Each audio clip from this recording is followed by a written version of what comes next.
Ever imagine like what it actually takes to stop a vehicle the size of a small house, like hurtling down the highway? We're talking about, the incredible world of heavy-duty air brakes. Yeah. Today, we're not just skimming the surface. We're going full mechanic on this one, Right. getting elbow deep in the how, the why, and the all-important what to look for to make sure you feel confident about air brake safety. And that confidence comes from truly understanding, right, how these systems actually work. Yeah. Think about it. In a regular car, you press on the brake pedal, hydraulic fluid does its thing, and you stop. Right. With heavy-duty trucks, like we're talking about, we need a system robust enough to stop tons of weight, like literally tons, reliably, and we need that to happen every single time. Right. No more taking breaks for granted after this, that's for sure. Yeah. We're going deep on the mechanics of this, especially this whole dual air brake system thing. I've heard that phrase a lot. What does that even mean? A dual system is exactly what it sounds like. It's two complete braking systems on the vehicle, Wow. each one capable of stopping the vehicle independently. So there's like a whole other backup system. Yeah, that's the idea. The redundancy is crucial. It's all about ensuring safety in case one system fails. Think of it like a backup parachute. Okay, so that's the why of needing a backup. But how do these two systems actually work? Do they work together? Are they separate? Walk us through it. You've got your primary system. Okay, That one typically handles the rear axle brakes. got it. And then you've got the secondary system, which takes care of the front axle. Both of those systems, they also supply air to the trailer brakes if you're towing a trailer. So even if one system has like a hiccup or something, the other one can still engage the brakes. That is the idea. Wow. That's reassuring, especially when we're talking about vehicles of that size hurtling down the highway. Absolutely. But, and this is important, even with one system working, your braking power it's drastically reduced. Oh, wow. Like imagine trying to stop, I don't know, a runaway train with bicycle brakes. Not ideal, right? Yikes. That definitely paints a vivid picture. Yeah. So ignoring any warning signs with this system is basically playing with fire. Speaking of which, let's talk about that pre-trip routine. That seems like it'd be super important with these. Yeah. It's like the pre-flight check for pilots, Yeah. right? Exactly. And just like a pilot wouldn't, even think about taking off without checking their fuel levels, you never, ever want to roll out without checking your air pressure gauge. Right. This little gauge, it's your best friend when it comes to air brakes. So what's the magic number? What should we see before hitting the road? Memorize this, 100 psi. Okay. That's the absolute minimum pressure you need, and you need that in both your primary and secondary systems before you even think about releasing those parking brakes. Okay, so both systems have to be at 100. 100 psi, that's your green light. 100 psi. Got it.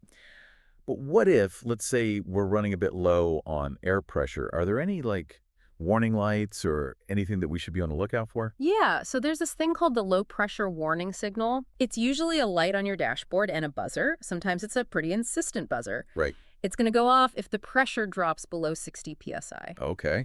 If you see that, if you hear that, that's your cue to find a safe place to stop immediately. Okay, so 60 psi, that's basically the fuel light for our air brake system. That's a great way to put it. It's a clear signal that, like, whoa, something's wrong. Yeah. What happens if those warnings are ignored? Like, what kind of trouble are we looking at? Remember that runaway train we talked about? Yeah, Driving with low air pressure, it significantly reduces your stopping power, right. which puts you and everyone else on the road at risk. Yeah, Those warnings, they're not suggestions. right. They're not guidelines. Yeah. It's a non-negotiable command to stop and address the issue. Safety first, always.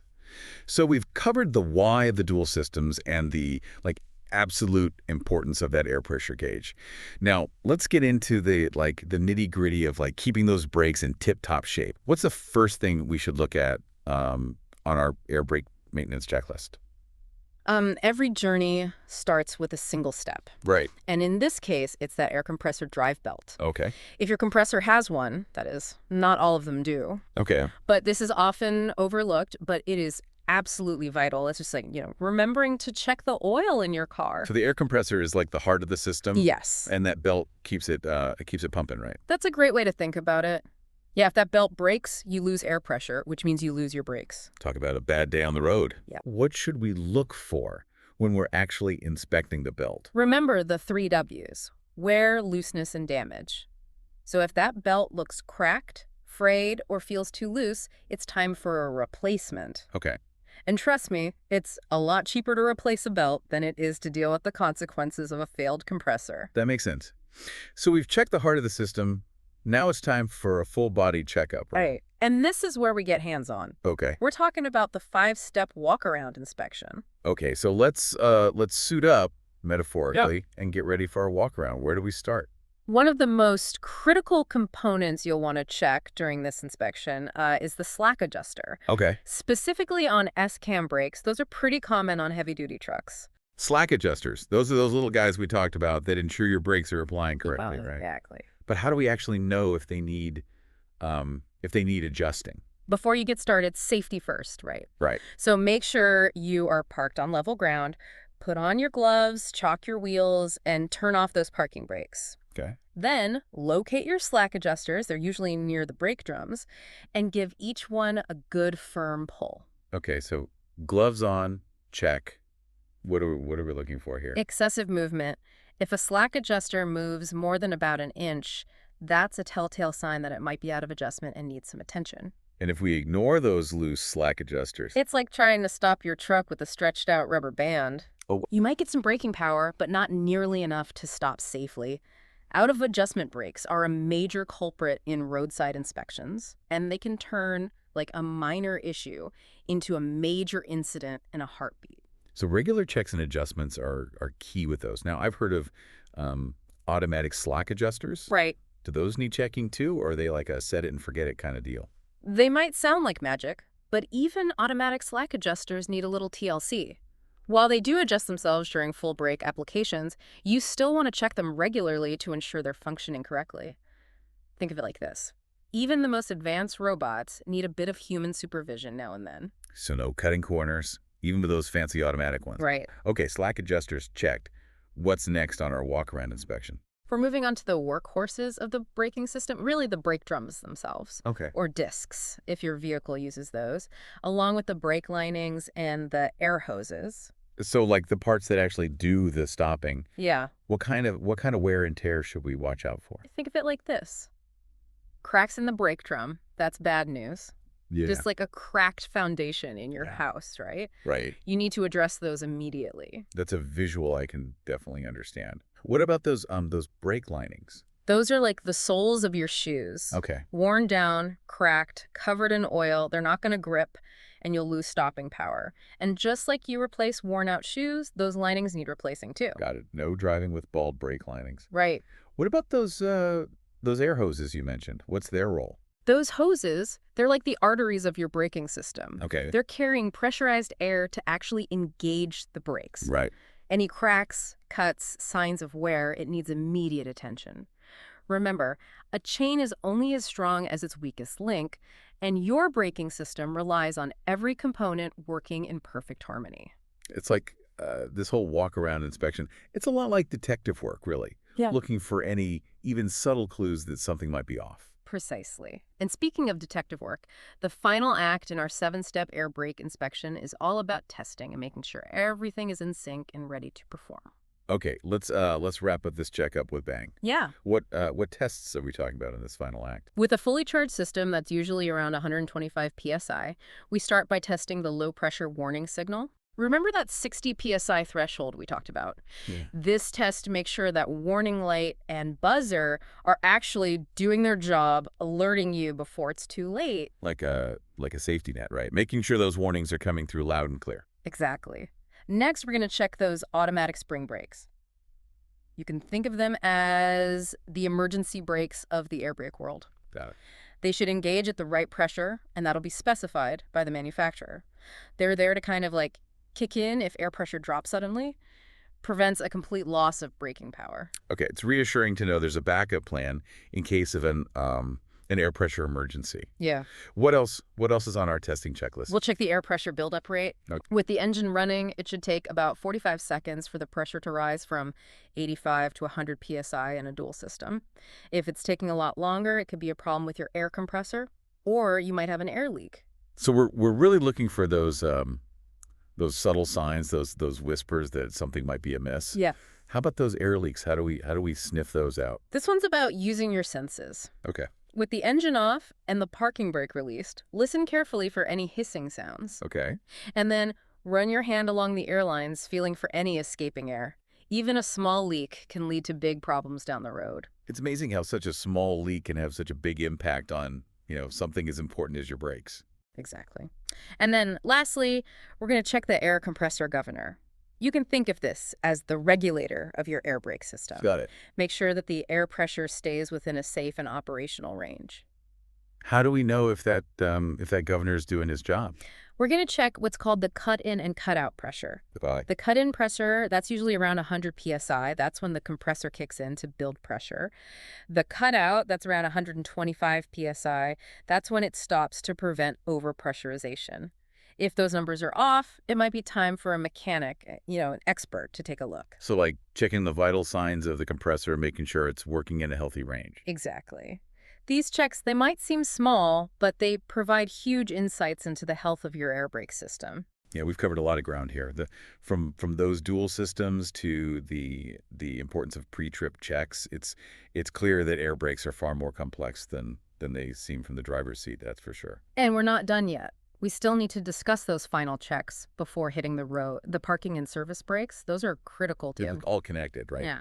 Let's take a quick break, and then we'll dive into those final checks and why they're just as important as the rest. Okay, so we've done our due diligence here, right? We've checked our gauges, we've inspected our belts, given those slack adjusters a good once over, and tested everything. Good to go, ready to roll. Not so fast. We can't forget about those final checks, Right. the ones that bridge the gap between a parked truck and a safe journey. You're talking about those unsung heroes of braking, the parking brake and the service brakes. Exactly, and it's not enough to just check them individually. Right. We need to make sure they're working in harmony, especially when transitioning between the two. Okay, I'm sensing a story here. Walk me through it. Picture this, okay? You are parked on a steep grade. You are fully loaded. Okay. You engage that parking brake, feeling confident that it will hold strong. Right? But then, when it's time to roll, you release the parking brake and hesitation. Oh, no. The truck starts to roll back before the service brakes fully engage.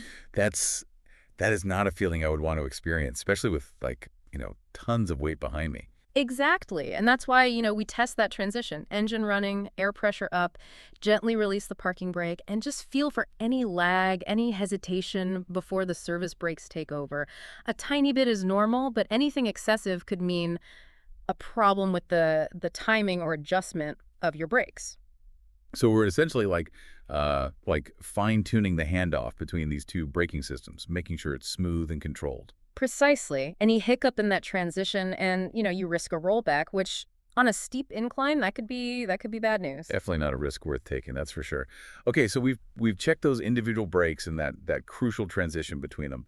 What else do we need to be thinking about before we hit the open road? I think beyond the nuts and bolts of it all, the most crucial aspect of air brake safety is knowledge. We've covered a lot of technical details today, but the true value is in understanding how to apply them in real-world situations. It's that difference between knowing the theory and having the experience to react instinctively when something comes up. Exactly. That's why regular training and education is so vital for anyone operating, these heavy vehicles. The more familiar you are with your air brake system, the quicker you can identify potential issues and take preventative measures before they become, major problems. It's almost like developing a sixth sense, that deep understanding of how your vehicle responds, especially in a high pressure situation. Precisely.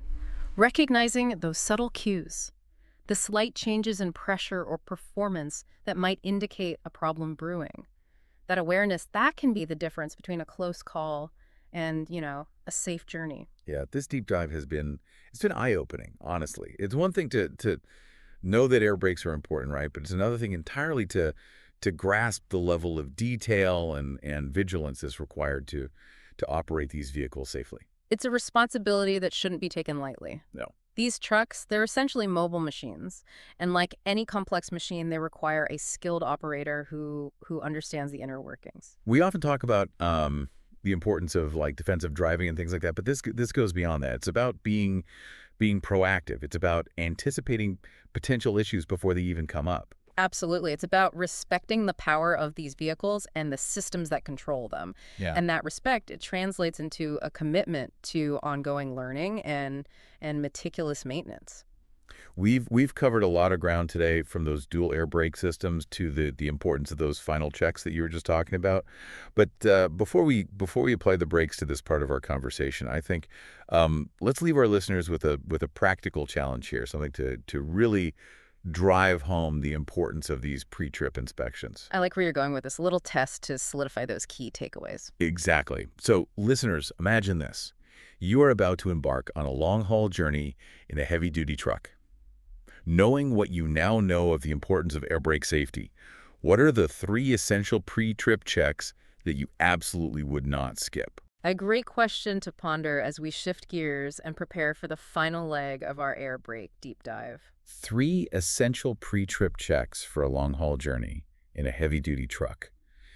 It's kind of like asking, a chef for their top 3 spices. Right. There's so much that depends on the situation, but I think we can agree there's some ingredients that are just non-negotiables. Absolutely. And when it comes to air brake safety, those non-negotiables are all about managing risk. Yeah. I mean, we're not just driving to the corner store here. These trucks, they demand a whole different level of responsibility. Yeah, because the stakes are so much higher, right? Yeah. A minor brake issue in a car could be like a major incident in a fully loaded truck. Exactly. And that's why those pre-trip checks are so crucial. They're about shifting from like a reactive mindset to a proactive one, Right. anticipating those potential problems before they even come up. So let's get right to it. What's that first essential check on our list for making sure those air brakes are ready for the long haul? Coming in at number 3, it's a familiar friend. We've already spent some time with this. The air pressure gauge. Right. Remember that 100 PSI benchmark we talked about? Like it's etched into my brain now. Yeah. No rolling out without 100 on the gauge. Exactly. Before you even think about starting the engine, make sure those needles are sitting pretty at 100 PSI or higher. Right. And that's in both your primary and your secondary systems. That's your confirmation that your brakes have the air pressure they need to do their job. It's like checking your tire pressure, only 10 times more important, Right. given what we're hauling. Couldn't have said it better myself. Yeah. Now, for number 2 on our pre-trip hit list, we're shifting from sight to sound and touch. Okay. It's time to hunt down those air leaks. Leaks, those sneaky little things that can cause such big problems. But how do you even check for something you can't even see? That's where your ears and a little bit of detective work come in. Okay. With the engine running and the air pressure built up, listen carefully for any hissing sounds. Check around the brake valves, along the air lines, near those connections, anything unusual. Any hiss could be a sign of escaping air. So we're essentially performing a symphony of sound, right? Right. Listening for anything that's even a little bit out of tune. Precisely. Mhm. And while you're listening, run your hand along those airlines, along the different components. Okay. Feel for any escaping air, any cool spots that might indicate a leak. Remember, even a tiny leak can throw off your air pressure, compromise your stopping power. It's amazing how these small things can make such a big difference. Okay, so we've covered the air pressure. We talked about leak detection. What clinches that top spot on our essential pre-trip checks? Drumroll, please. The most crucial check, the one that you should never, ever skip, especially before a long haul, is a thorough inspection of those slack adjusters. Those unsung heroes of braking, right? Ensuring everything engages smoothly and efficiently. Yeah. But we talked about how to inspect those. Why are they so critical, especially for long distances? Think back to our rope analogy. Imagine pulling a heavy load with a rope that's got too much slack. It becomes nearly impossible to control, right? Right. Same principle applies to your brakes. Right. Slack adjusters, they guarantee that your brakes are engaging with the proper force and responsiveness. And over a long distance, any slight delay, any inefficiency in the braking could add up to a really dangerous situation. Exactly. Even a slightly out of adjustment slack adjuster, it can increase your stopping distance. And on a long downhill grade, I mean, that could be disastrous. So to recap, before every long haul, we're checking that air pressure gauge, we're listening for any of those telltale hisses, and we're giving those slack adjusters a good once-over. Yeah. Simple checks, but with potentially, life-saving consequences. Couldn't have put it better myself. These three checks, along with all the other maintenance tips we've discussed today, those are your keys to safe and responsible trucking. We've journeyed deep into the world of air brakes today. We explored their mechanics, their vulnerabilities, and really their vital role in keeping our roads safe. It's been a real deep dive into a system that, it often goes unnoticed, but it deserves our utmost attention. Well said. It's about understanding that knowledge is power, especially when it comes to operating these heavy machines. The more you know, the safer you'll be, and the better you'll be able to handle any challenge that the open road throws your way. To all our listeners, thanks for joining us on this journey into the heart of air brake safety. Remember, this is just the beginning. Continue exploring, continue learning, and never underestimate the importance of, meticulous maintenance and a proactive approach to safety. Until next time, drive safely and keep those wheels turning.